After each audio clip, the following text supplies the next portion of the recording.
Got an intro to the letter, and then issues of the authorship and where it falls in the history of Paul's journeys. Now, one important thing, and this is what we're going to get into today, is church structure. So I've got my Bible here, chapter 1, and then picking up in verse 5, because the setting of the letter is really at the twilight of the apostolic age. And so this is one of the reasons why this letter gets the attention that it does.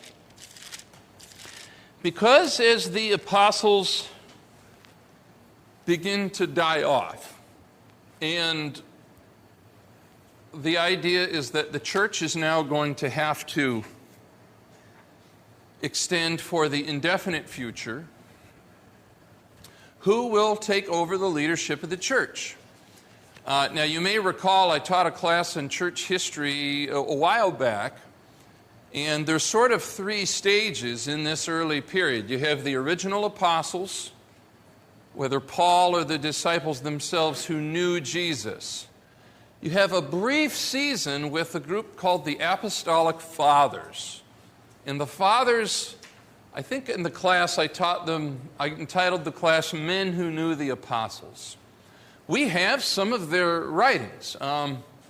Clement was a first, he's mentioned in Paul's letters, an associate of Paul. We have 1st and 2nd Clement.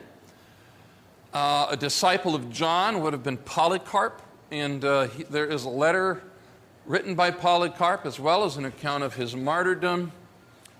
Saint Ignatius of the Church of Antioch is another. Papias of Hierapolis, an important of the Apostolic Fathers.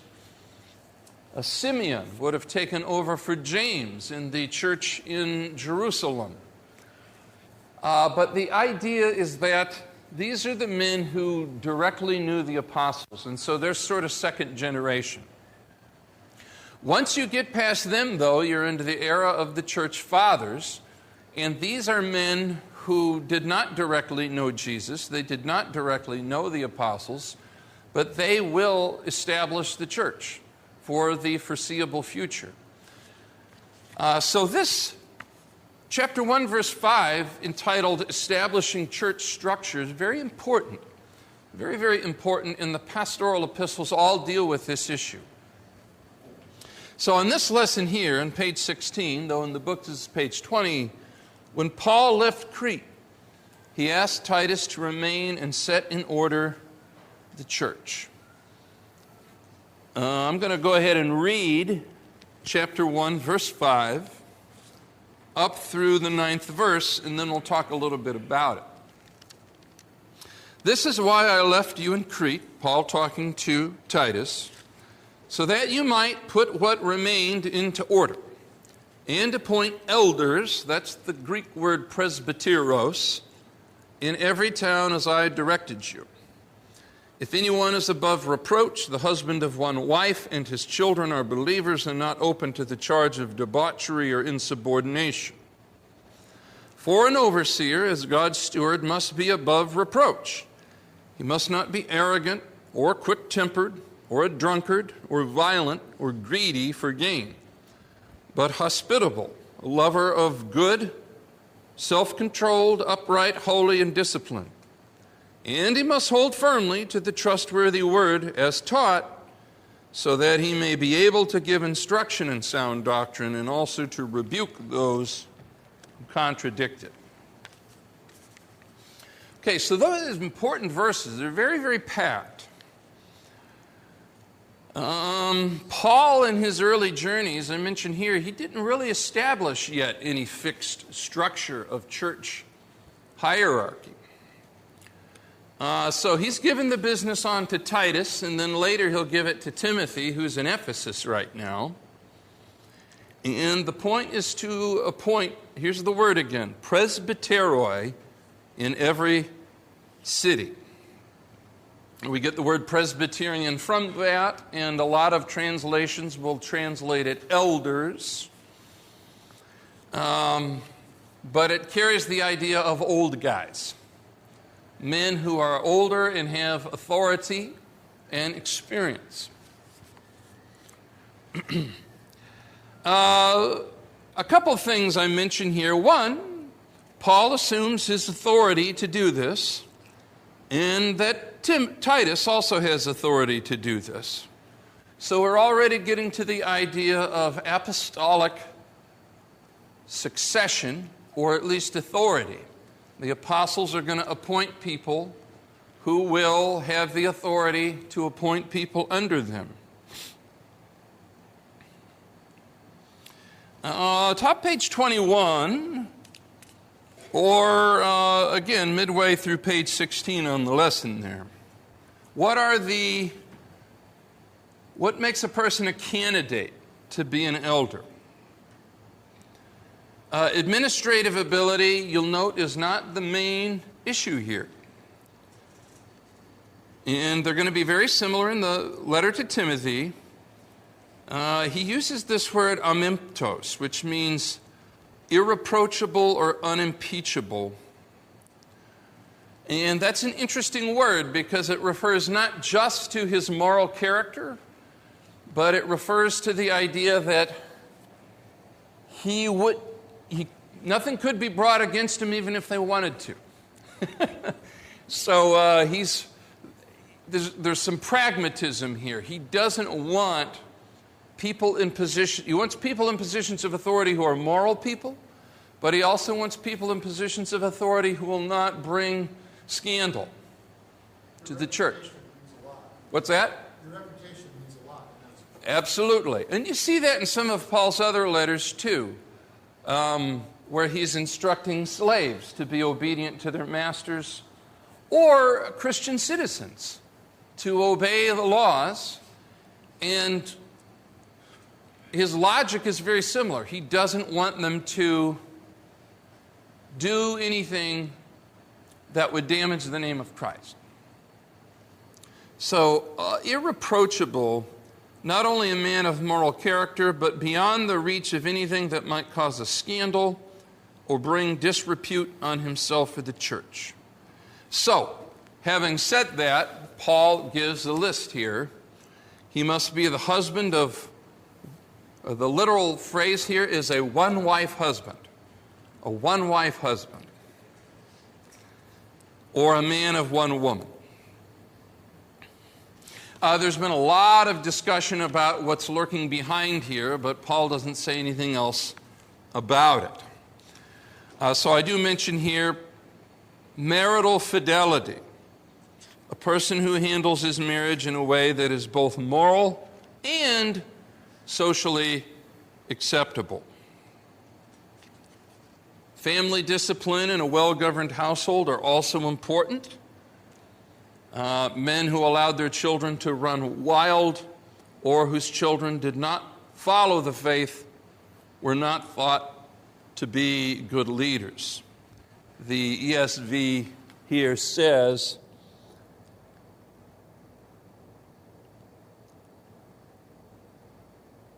I'm trying to find the verse here. One wife and children are believers and not open to the charge of debauchery.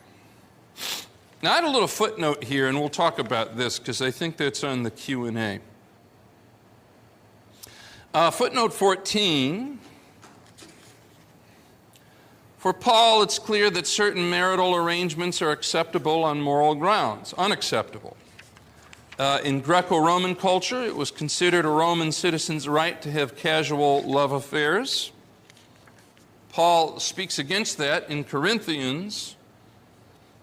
But in the same letter, he discourages the remarriage of widowers, but without giving moral weight to his recommendations. So one of the questions, I guess, that comes up in these letters is how much of what Paul's instruction here is a moral issue and how much of it is a practical issue for the day in which he's living. For example, today, very few Protestant churches would refuse ordination to remarried widowers. So if I was going to be a pastor in a Protestant church and my wife had died and I remarried, probably most churches would not have a problem with that. In Roman Catholicism, however, as you all know, I think, priests are forbidden to marry at all. And that has become the custom within that tradition. A third thing to bring up. In Greco-Roman society, men had total power over their wives and their children. In some cases, powers of life and death.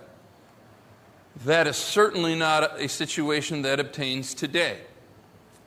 But you could reasonably say, in the first century setting, that if a man did not completely manage his household, he probably would not be a good manager of a church. Because he had total power over the lives of his wife and his children. And you see that in Acts, when the male head of a household converts to Christianity, what happens to every other member of the household? They all get baptized, including his slaves, his wives, and his children. So one of the things we'll have to gauge as we go through the pastorals is how much of this is, there are principles that lie back of it that are eternal. How would those apply in a present life situation? So, before we go on to sort of the character issues, let me stop there. Paul's social and moral requirements for Christian overseers. Do they apply still today? To what extent would they apply in today's world? Well, these are mostly attributes, so I think they would. What's that? These are mostly attributes, so they would apply. Certainly. You already answered your question. You said the principles still apply. The principles will apply. Let's say a person was to be ordained as a pastor and he had 7 children. And let's say 2 of the 7 children were believers and 5 were not. Would we refuse ordination to a person on the basis of Titus? Well, you would have to ask the question, obviously. Are these, first of all, are some of these children adults? Because at that point, they're on their own kinds. Yep. And then also, I'm not a fan of people saying the whole household to say at some point each individual has his own. Each individual comes to Christ with his own. And you and I would disagree as to who's the motivator behind it. But the point is, That's true. yes, we do. And, but the point would be that our children relatively well behaved. Now, they're children. You know what I'm saying? I mean, Well, and then we might ask, when they say his children, no age range is specified in the letter. it's not. But the principle is, once they're adults, they're adults. These 2 guys are adults. Those are well-behaved They're guys. extremely well behaved. But let's say they weren't. Although sometimes I worry about the other. But that's enough discussion for another day. Well, I'm worried about you too, Dale. See? That's right there, that attitude. You can't talk like that. We should talk about that attitude. No. They are under their own recognizance, okay? They come and they serve in the church, they have great attitudes and so on. But if they didn't, if as an adult, you should listen to this. As an adult, He's trying to give you a compliment. if they did, well, no, it's a backhanded compliment. But let's say they chose not to. They're adults. They're adults. Well, I think that's the point, is there's some interpretation here. This came up actually at YWAM last year. We were doing, from the Torah, there's a passage where if a married couple has an insubordinate son, they were to bring him to the front of the assembly and stone him to death. And sort of scandalized the person that, is that what they did with disobedient children? Because I think the idea in the mind of our student is that a lot of children are insubordinate or disobedient, and you can't just bring them out and stone them to death if, if they don't behave. By definition, once the hormones start, there's going to be some independence. Yeah, well, there you go. 100%. Unless you're Travis, who has never had any problems whatsoever. Travis is the perfect example. His reputation is unbesmirched. Well, we had a good conversation about that particular passage, but the same idea applies here. What is meant by a child in this context? What level of power is the parent considered to have? Is the child considered a danger? Something like that. So there is a big culture gap when we take a passage like this, lift it from its native cultural setting, and then try to apply it to our own. What is eternally back of that, though, is, of course, an elder is, in a certain sense, an overseer over a church family. To that extent, how he manages his own family will be a reflection on whether he can manage God's family competently. That is the idea behind it, yeah. Did it say stone the child to death, or just stone him? Is there an occasion where you might stone someone as a way of hurting him but not killing him? No, stone him to death. So I think the idea is that we're not dealing with a small child who the parents could manage. We're dealing with an adult who is taking advantage of their parents, possibly even a danger to them. We have to remember that in ancient times they didn't have police or other kinds of services at their fingertips to protect them against somebody who was dangerous in that way. So one thing we have to do whenever we're reading law codes or whenever we're reading letters is we do have to make up for the culture gap. Now, that card can be overplayed, but it can also be underplayed. So in this particular setting, Paul wants Titus to appoint elders, and when he appoints elders, Paul wants Titus to look at these elders and say, how do they manage their own family?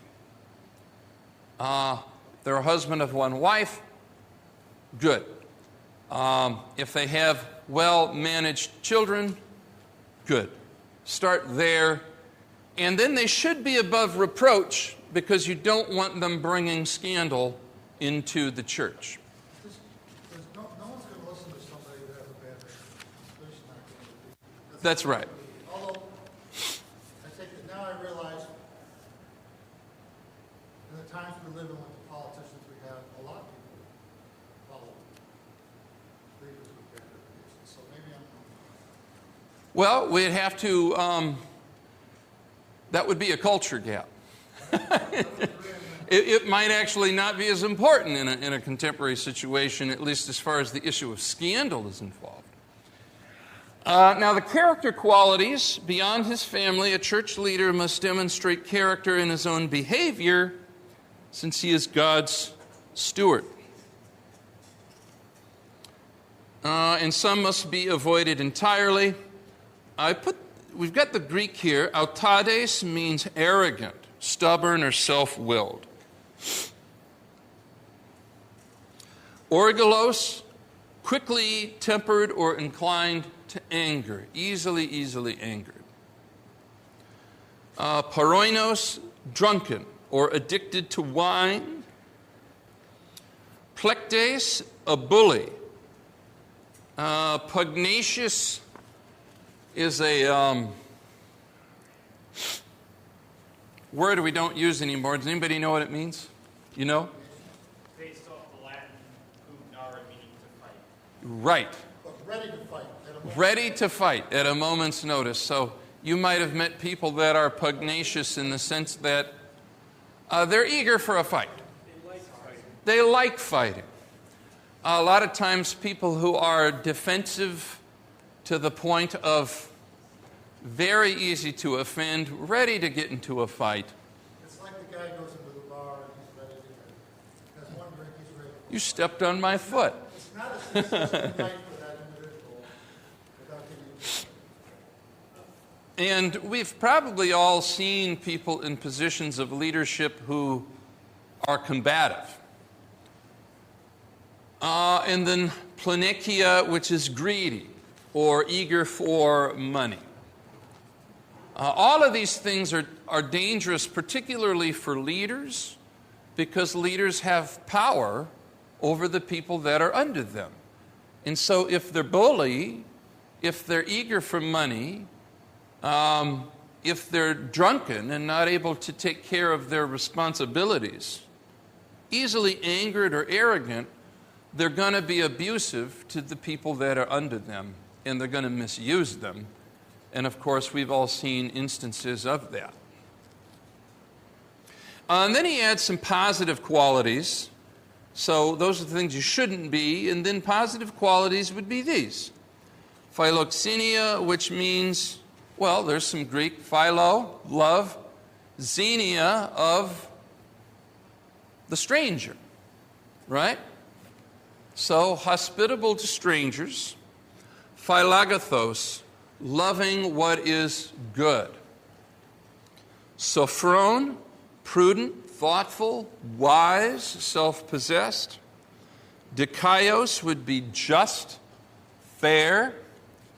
Eusebes, devout, pious, or holy.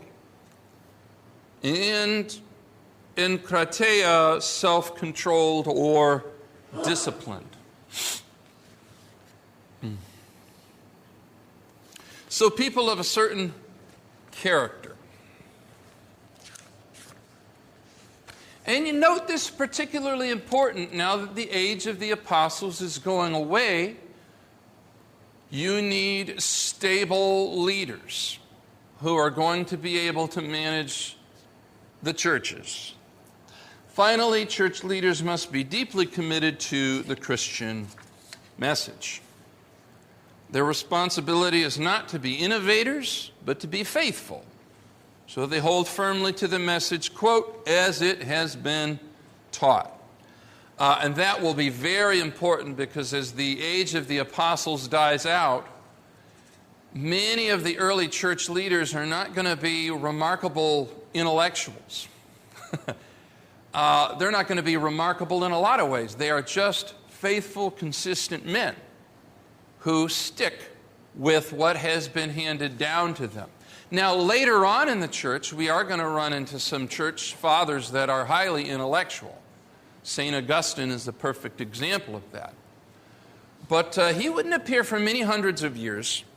And so the important thing here isn't even that the church leaders are hotshot theologians. The important thing is that they're just solid, consistent, faithful men.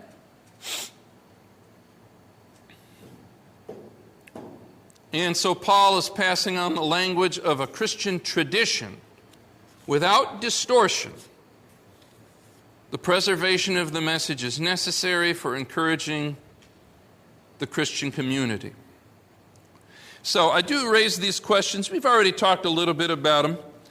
Do Paul's social and moral requirements for Christian overseers still apply today? And why or why not? Now, not all of these would Paul himself probably pass muster with. I think this one on not being inclined, Paul had a little bit of a temper, I think. But he is setting out requirements, broadly speaking, for the Christian presbyteros, the old guy. Do we know how big the church was at this stage? Like hundreds or thousands or hundreds of thousands? We don't know how big the church was in Crete. Let me see something real quick here.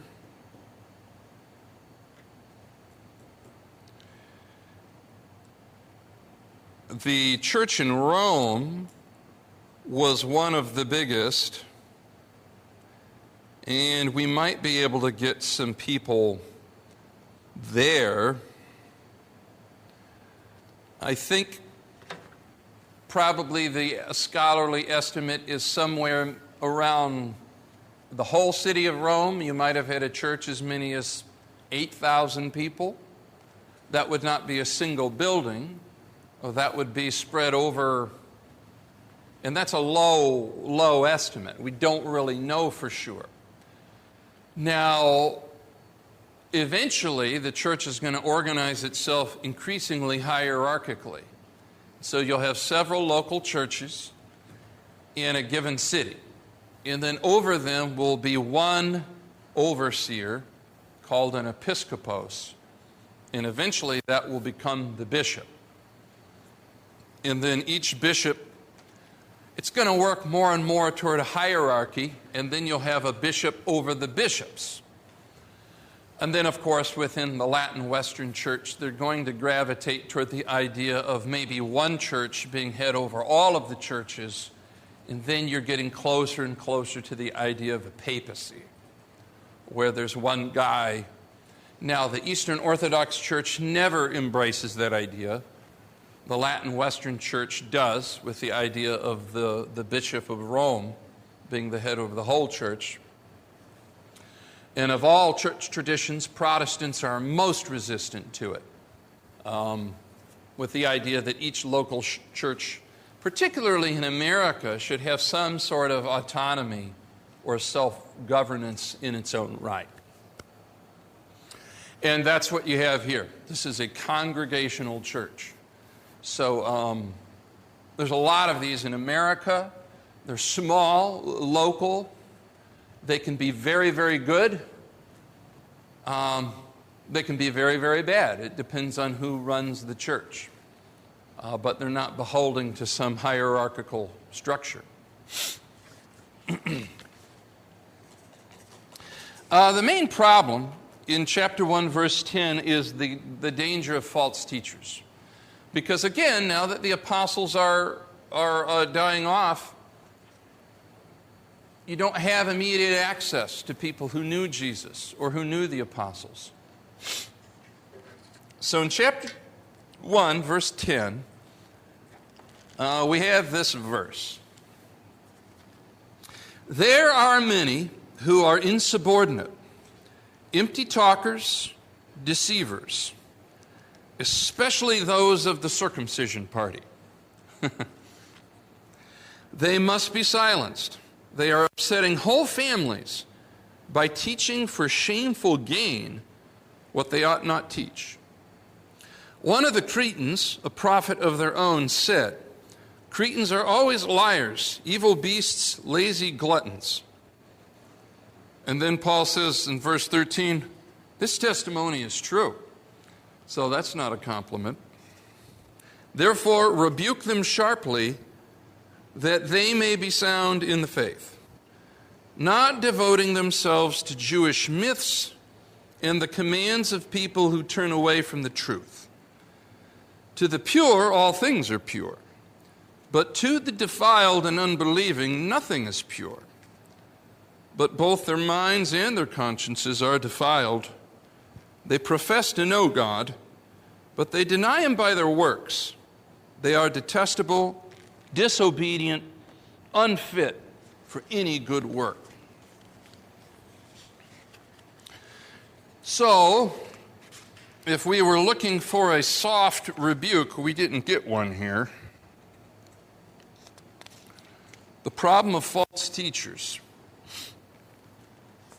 This is apparently a huge issue at this point in Crete. Otherwise, it wouldn't be addressed with the severity that it is.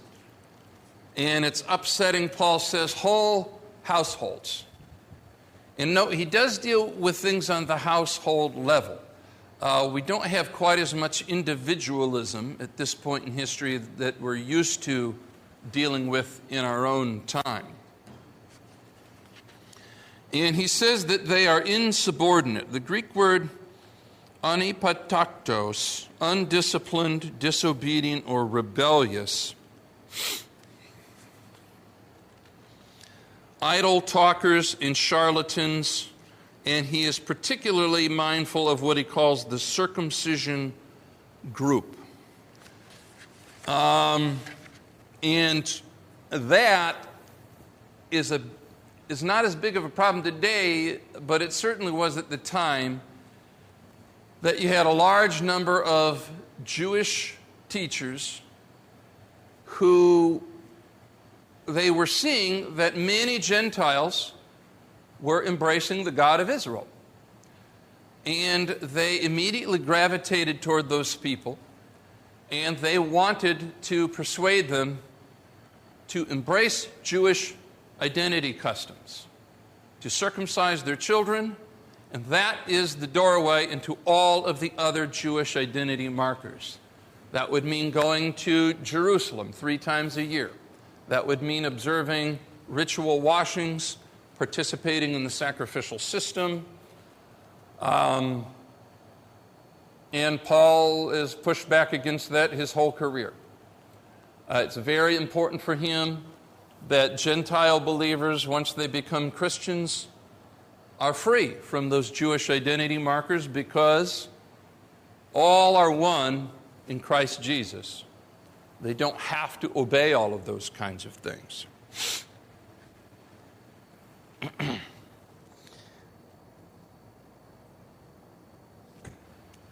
There also appears to be a low moral climate in Crete, though.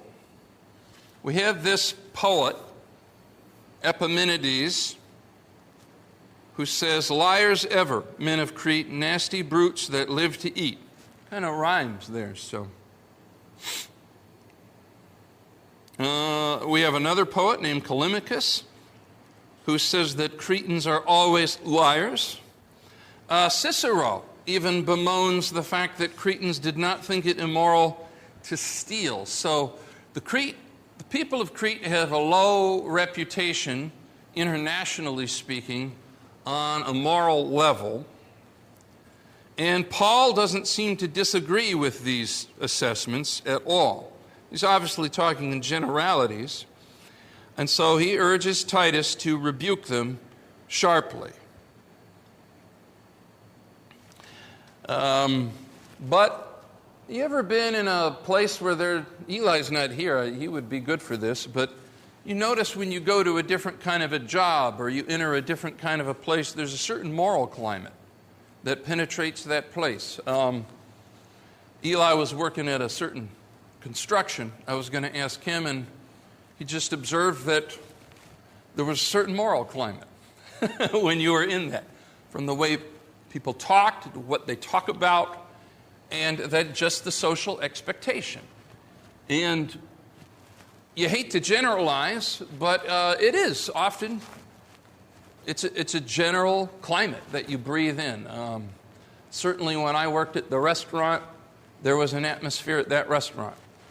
And you didn't have to go along with it, but it permeated everything. And so if you were to resist it, you would very much have to just do so very deliberately. So here, the island of Crete is certainly like that. Do you ever have a job where you felt like you were surrounded by a very bad or dark moral climate? What was it for you? Firefighting. The firefighting group? Anything for you? Every Was it the same across jobs or different from job to job? I was the owner in many of those cases, so No. maybe I was a problem.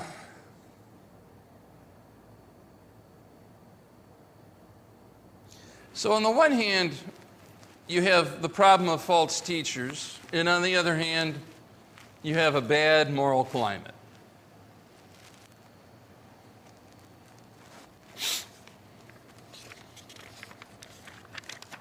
Rebuke them sharply is Paul's advice, and I think probably something that's applicable today is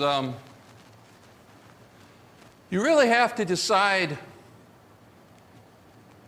how deep to go into a specific argument with a group of people. I've taught lots of Sunday school classes in lots of different churches, And I like to create a lot of open-ended discussion. If you do have a church where you don't have a class like this, the pastor does a lot of the teaching from the pulpit, and there's really no discussion that happens. Sometimes that's good, but I think classes are good for creating a little bit more of a Q&A, a little bit more flexibility in terms of what people think and what kinds of questions they're able to ask. On the other hand, you open a door when you do that. I've certainly had classes where I've had students or individuals who are more pugnacious, a little bit too combative, and then you do have to decide in a class setting how much to engage with that. How much to engage with that. Now, that's never been a problem here at New Temple, I don't think, except for one or two of you. Yeah. In my class where a guy sat right in the front row, he argued with me and told me he was the Apostle Paul. So that did not engender itself to open-ended discussion. At the old church, I had one or two individuals who would regularly attend class, and one of them was pretty combative. Not anything I couldn't handle, and I actually liked having that student in class, but they were pretty combative. And I think you probably know who I'm talking about, yeah.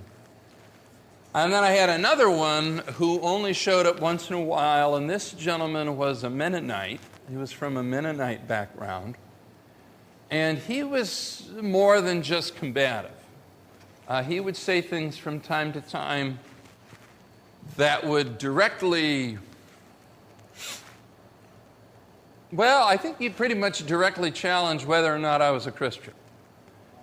And that, so you have to decide how much to engage with that sort of a throwdown. And I didn't take the advice in this passage, rebuke them harshly.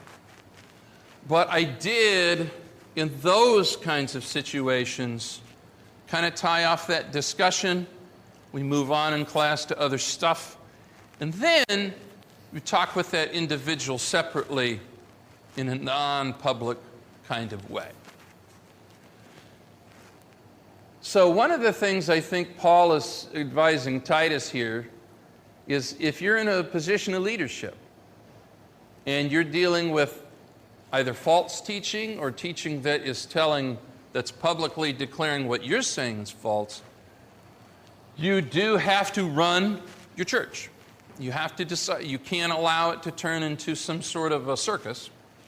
And so he's telling Titus, you shut that down.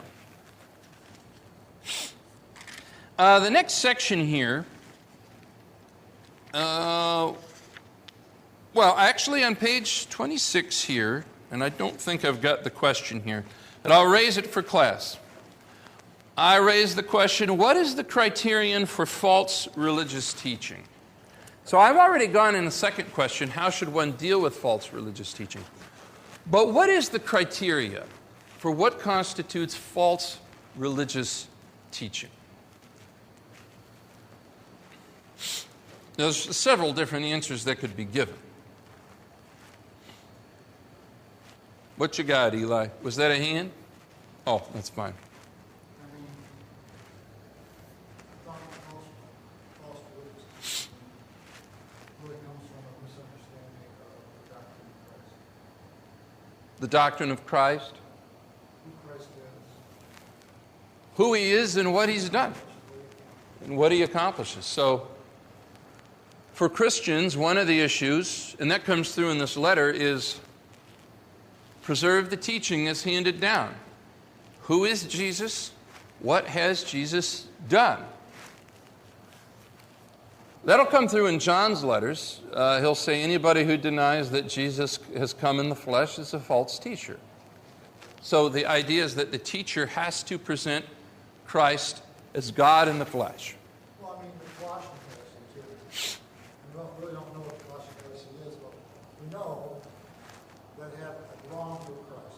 This entire letter on describing who Christ was. Yeah, Colossians talks about Jesus as one of the most exalted pictures of Christ that we have in the New Testament. And then also, what did Jesus do? He became a curse for us. He has forgiven us of our sins. He has made us children of God the Father. These members of the circumcision group are basically saying, no, what Christ did for you is not enough. You have to do these other things in order to be accepted.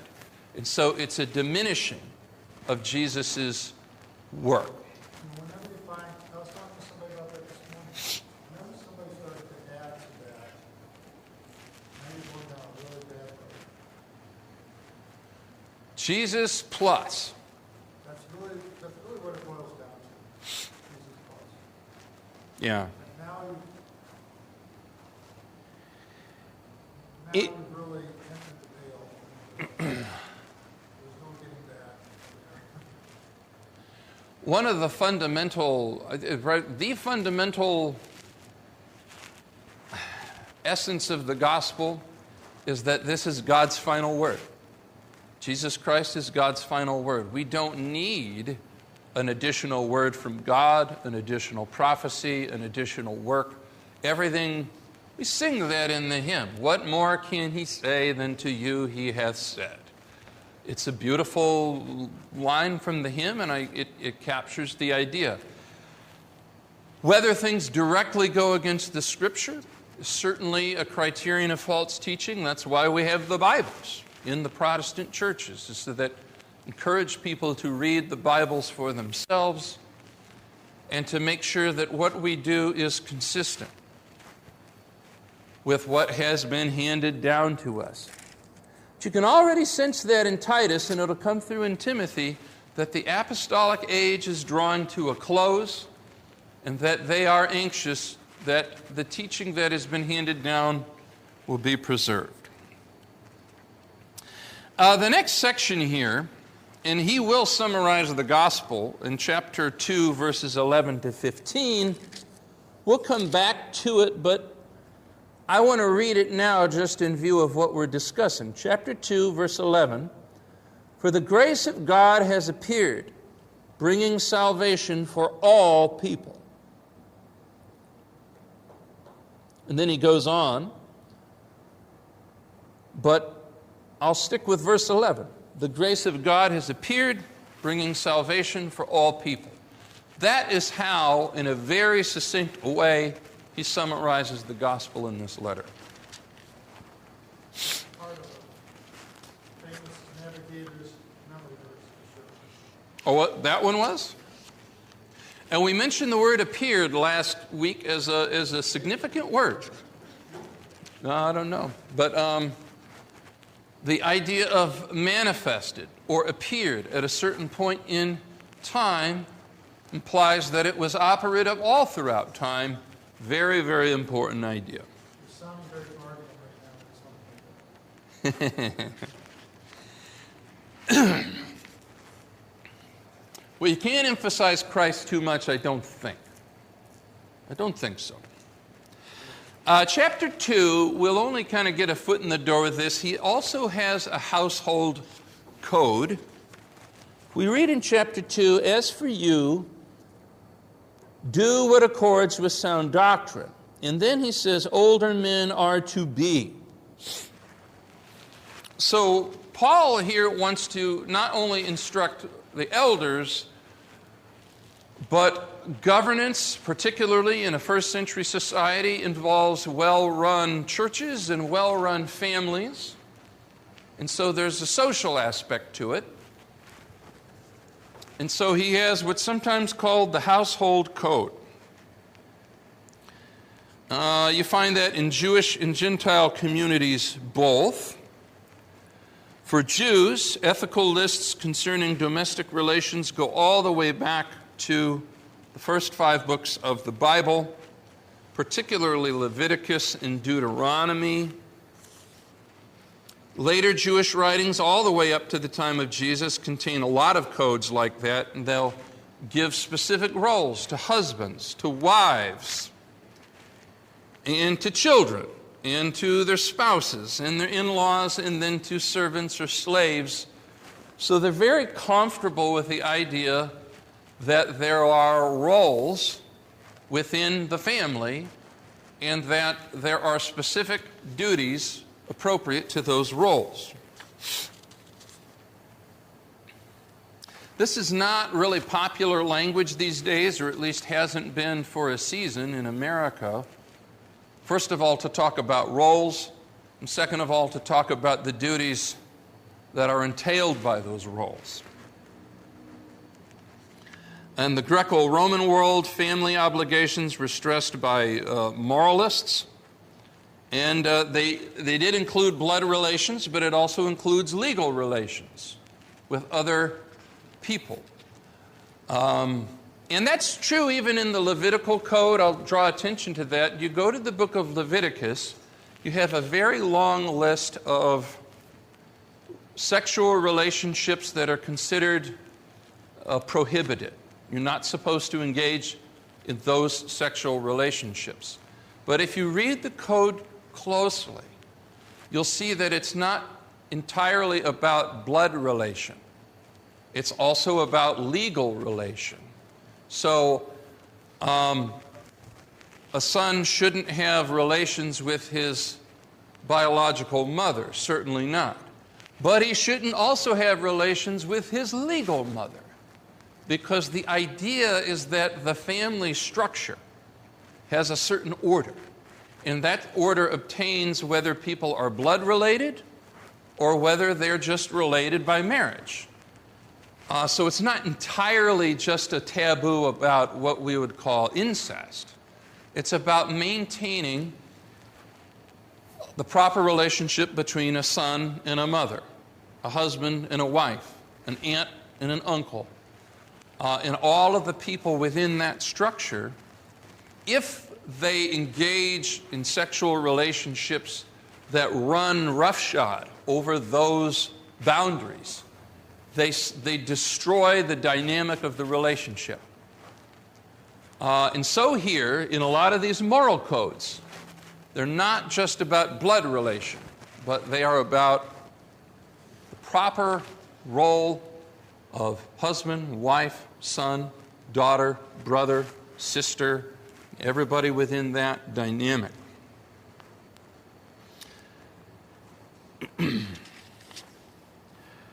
Some of our New Testament household codes we have in Titus. We also have them in Ephesians and Colossians. 1 Peter. And we have one in Titus here as well. So these are known. And one of the questions that, of course, is going to come up, and it came up when we talked about the elders, to what extent are these household codes, what is eternal in them? Across generations and cultures, and what in them might be culturally conditioned and will have to be rethought for our own particular time. I think that's important in Bible study. Yeah. So, is that what we would say would be wrong, say, with a homosexual relationship where there's two men? How's the man going to run the household when there's two of them? Or is it like two different aspects to that are wrong, or? Well, that's the question. You have, it's sort of like a bowling alley. You have problems on either side. You're going to have individuals who are biblical fundamentalists in the sense that as soon as they read something off the page of a Bible, they run with it and apply it to their own situation without really thinking or asking those questions. If they read in one of Paul's letters that a woman should have her head covered in public, they'll run their churches that way. They won't even raise the question of whether there might have been something culturally significant in that passage. So I don't think you should do that. But on the other hand, once you open the door, there are going to be some people who have a contemporary social issue, like you mentioned, who are going to say, well, maybe that belongs to that category too. And so I do think you'll at least have to raise the question whether that belongs to that category. I will not in this class be urging same-sex marriage. No. But it should be raised, though. I think you have to at least raise the question. Yeah. It seems like all of the rules regarding family are related to the structure of family and what that looks like, and then anything that's outside of that, the Bible gives commands about doing or not doing. So it has a definition of what a family is, and then any expression of sexuality outside of that, whether it's premarital or same-sex or, mother. The family is the normative unit. Right. The husband, the wife, the offspring, and then the proper relations fall within that. That is very much a focus from the Old through the New Testament. Jesus in his teaching, and then Paul in his teaching, will trace it back to creation. So it's very important for Jews and Christians both that the family is not what today they'll call a social construct, that the family is part of God's design for us as people. And I think that's probably the best way to think about it, because when we read these rules, we don't want to just read them as though they came out of nowhere. These rules have a basis in the created, we even use that expression, order. That the creation we have around us is ordered in a certain kind of way, and that's not an accident, but that is God's divine intent. And so when in the Old Testament law of Moses, or here in Titus, Paul are trying to give rules for households, for how they should run their families, we do want to see those rules as rooted more deeply in this idea of a created order. And I think that can guide us then in terms of figuring out, well, what's eternal here and significant for all time, and what's cultural? Because I do think that's a real question. We do have to ask that question. So,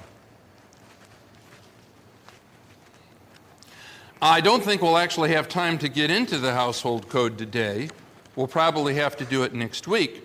But let me stop and see if there's any questions about that, because you raised the issue of same-sex unions, I think, and I think that's a relevant place to go with it. Paul is just going to assume that that's a closed issue for Jews and Christians both. It doesn't even come up in Titus. That's a big issue for Americans in our own time, but I don't think it was for Paul. Yeah. It's kind of too bad that, Abraham, Sarah, and Hagar, that whole situation is in the Bible. But it's a situation where the morality of marriage, or the sanctity of marriage, is violated Yeah. historically. And you can't just go back to their culture. Is it okay for, first of all, to have your husband sleep with your handmaid? I mean, they agreed to it. They did. It was the relationship between Abram, Sarah, and Hagar was what today they would call consensual. And you think they would know that it wasn't something God wanted. They took their own, they came up with their own human solution to, like probably through lack of faith in God. Well, Well, I'm just bringing that up because you can't even go to the culture. You don't even, there are cultures today that they're not Christian. They right. use that's a bad example. Just because something is the norm within a given culture does not necessarily mean that it's legitimate. And so when we ask whether something is cultural or not, or what is... Right.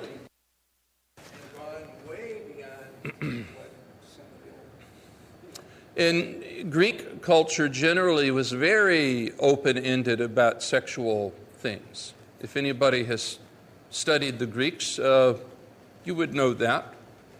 They were more like Americans are these days in terms of just their open-endedness about the whole business. So those were the cultural norms, but you're quite right. Didn't necessarily mean it was correct. What Abraham did in Genesis was perfectly normal by the standards of the time. A lot of people did that sort of thing. So they went with it. But it wasn't held up by the biblical writer as a pattern to be followed. Yeah. All right, so next week we'll look at the household code a little bit more closely, and that issue will certainly come up. Thank you, though. Good class today.